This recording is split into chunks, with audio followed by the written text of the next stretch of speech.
I saw all the blood over his shirt. We need you in this community, God. There's so much bloodshed. She says she hears shooting from her West Side apartment every night. Some people feel like they're not even gonna make it to see the age of 18. If you get your 18th birthday, we actually celebrate. We call it turning up, because you made it. There's one group of people left out of the narrative about gang violence: young women and girls. Women reportedly make up just 7.4% of gang membership nationwide, but a significant number grow up in or near gangs in places like the southside of Chicago. There isn't much attention paid to how it impacts their lives, or why some of them might choose or feel pressured to join gangs themselves. Chardonnay and Jessica are two young women who are living through it. My name is Jessica Morris. I'm 25 years old. I started participating in gangs when I was like 16, 17. I got involved in gangs because I wanted some fast money. The money that I had, it wasn't good enough for me, so I wanted some fast money. So in order for me to do what I wanted to do, I had to be a part of what they was a part of. I had to basically join the family. My mom used to beat me. Then one of my mom's boyfriends was molesting me, trying to make it seem like I was doing it to him. I'm only 9 years old. When I tried to tell my mama, she hung me from the 3rd floor and told me, like, if he leave, I'm gonna kill you. For your mother to say those words to you, it hurt. And that's another reason I turned to gangs, because I made an excuse. My mama ain't love me, so why should I even care? So I turned to the streets looking for love, not knowing that I had all these people around me that already was loving me, period, already. Jessica had her first child while she was still involved with gangs. Blow it again. I ain't really had to do too much except for sell some drugs and stuff. I was arrested 16 times. I was in and out of jail, always in trouble. I ended up getting shot.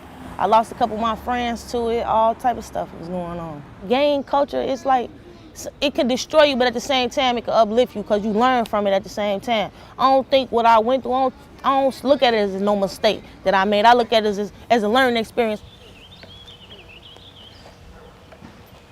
Then when I found out I was having a son, I knew that I had to do something different because I didn't want him to grow up in the same environment and the same stuff that I grew up in, or even think that he had to turn to those people, because back then I felt like I had to turn to that.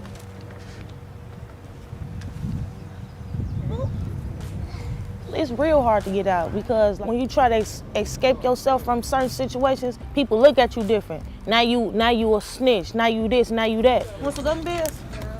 My biggest fear right now is my past coming back to haunt me once again and me being took away from my kids.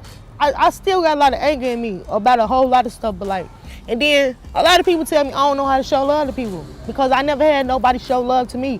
And everybody who I ever put my trust in, they turned their back on me. So it's like, it be hard for me sometimes. And people always like, you always come off aggressive, but I don't be trying to. It's just like, I got so much stuff going on in my head, like, it be hard to even show sympathy to anybody because don't nobody get enough for me. I dream about living life differently every day. A lot of people running away from the city. I don't want to run away from my city. I want to make my city better. There are many women like Jessica who grow up in gangs with little choice in the matter because of family connections or because they need the money and support. And there are women like Chardonnay who grow up adjacent to these gangs with little choice because of where their neighborhood is located. My name is Chardonnay Nash. I am a freshman at Blackburn College. Growing up in my neighborhood, I always felt like it was two tales of a city, living in Chicago on the south side, underprivileged neighborhood. I felt like we didn't get as many resources as other kids got in other areas of Chicago.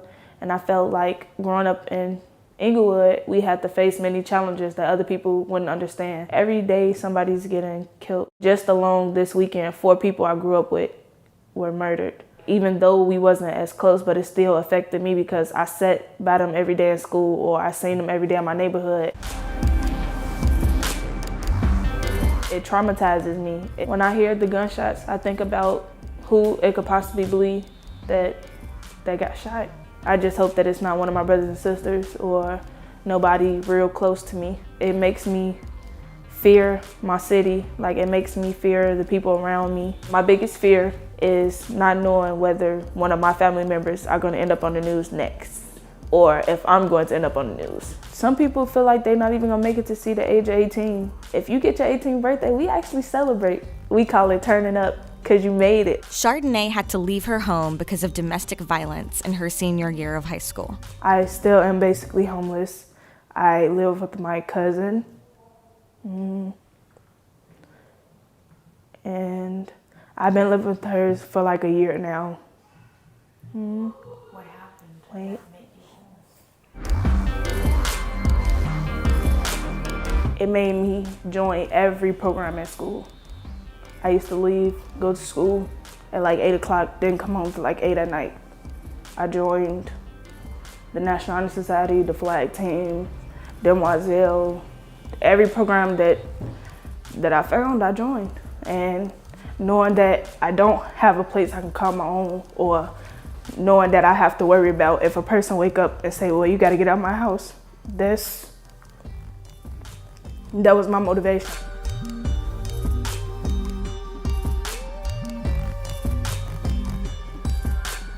The things that hold me together are my goals and my dreams, my sisters and brothers, and God. I want to be a gynecologist, so the minute I got weak, I started calling myself Dr. Nurse to remind myself, like, this is why you want to go to school every day. I love college. Even though I had struggles like in certain classes, I'm glad I went. I'm meeting new people, I'm exposed to diversity, because being in Inglewood, all I seen was African Americans. I didn't learn. Now I'm learning how to interact with other races and ethnicities and learning their culture as well. She's also learned to chant from a group called Demoiselle Two Femmes that helps ground her in moments of stress or crisis. Femininity, demoiselle. Charm, demoiselle. Etiquette at its best, demoiselle. Poise, elegance, beauty and finesse. Organizations like D2F are just one of many that are dedicated to helping young women in Chicago. Working on Womanhood of Youth Guidance is one that helps young women deal with trauma through group counseling. Actually cry and feel okay. I know you're strong enough to break through it, and it's gonna be awesome. Girls tend to respond differently to trauma and to the community violence than boys do. In my experience, it's been that the girls are a little bit more reserved in their responses. They're kind of quiet and shy. They tend to be the ones that want to hold it all together. They want to be the ones that are strong and supportive of the parents or the family members of those that have lost someone. Then there are the urban warriors of YMCA Chicago, a group of military veterans who serve as mentors to the girls.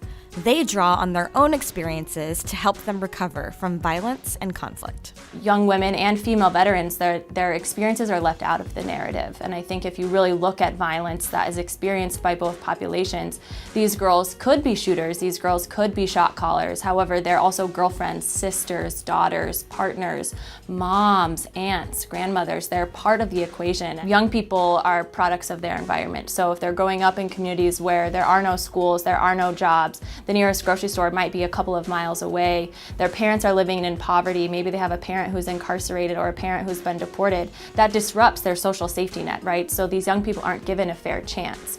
So I think so often people look at them as just bad kids, or they join gangs because, you know, there's nothing better to do. But in actuality, they're joining these structures for safety, for a positive sense of themselves. They're looking for support that they're not getting otherwise.